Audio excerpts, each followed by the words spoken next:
మన ప్రభువును రక్షకుడునైన యేసుక్రీస్తు శ్రేష్టమైనటువంటి నామములో మీ అందరికీ నా హృదయపూర్వకమైన శుభాలు, వందనాలు తెలియజేస్తూ ఉన్నాను. ఈరోజు దేవుని యొక్క వాక్యము, నీ ఆవరణములో ఒక దినము గడుపుట. కీర్తనలు 84వ అధ్యాయం 10వ వచనం. నీ ఆవరణములో ఒక దినము గడుపుట 1000 దినముల కంటే శ్రేష్టము. భక్తిహీనుల గుడారములలో నివసించుట కంటే నా దేవుని మందిర ద్వారమునొద్ద నివసించుట నాకు మేలు. దేవునికి మహిమ కలుగునుగాక. మరొకసారి చదువుకుందాం. కీర్తనలు 84వ అధ్యాయం 10వ వచనం. నీ ఆవరణములో ఒక దినము గడుపుట 1000 దినముల కంటే శ్రేష్టము. భక్తిహీనుల గుడారములలో నివసించుట కంటే నా దేవుని మందిర ద్వారమునొద్ద నుండుట నాకు ఇష్టము. దేవునికి మహిమ కలుగునుగాక. ప్రియమైన వారలారా, చదవబడిన దేవుని లేఖనము కోరాహు కుమారుల కీర్తన. ఇది ప్రతి కీర్తనకు పైభాగములో ఎవరు రాశారు, ఏ సందర్భంలో రాశారు అనేటువంటి విషయము చిన్న అక్షరాలతో ఉంటుంది. ప్రియులారా, ఈ రోజున అనేక మంది దేవుని మందిరానికి, ఆరాధనలోనికి పాల్గొనడానికి చాలామంది వెనుకాడుతూ ఉన్నారు. చాలామంది ఆయా పనులకు వెళుతున్నారు.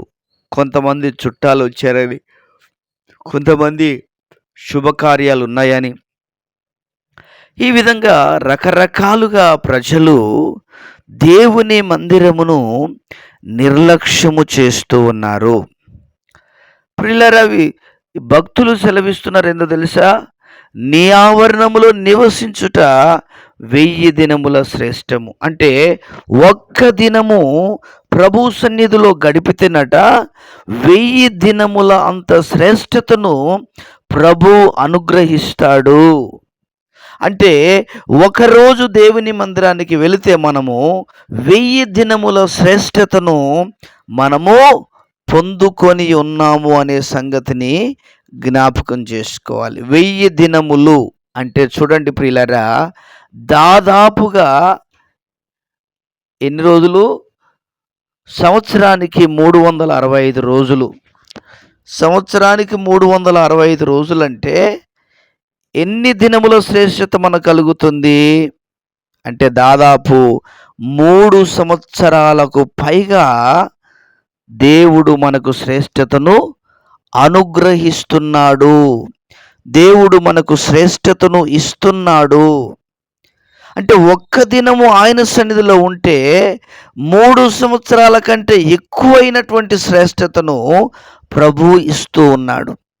అంత మాత్రమే కాదు, కింద ఏమంటున్నాడు? భక్తిహీనుల గుడారములలో నివసించుట కంటే నా దేవుని మందిర ద్వారమునొద్ద నుండుట నాకు ఇష్టము. ప్రియులారా, ఈరోజు అనేక మంది దేవుని బిడ్డలు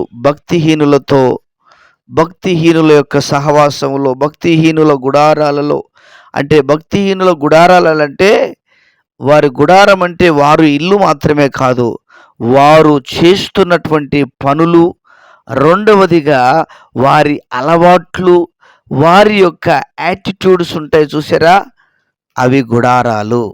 దేవునికి మహిమ కలుగునుగాక. కనుక ప్రియులారా, చాలామంది దేవుని మందిరానికి వెళ్ళడం లేదు. లైవ్లో చూస్తున్నారు, టీవీల్లో చూస్తున్నారు, సెల్ ఫోన్లో చూస్తున్నారు, యూట్యూబ్లో చూస్తున్నారు. అది కాదు, అది కూడదు.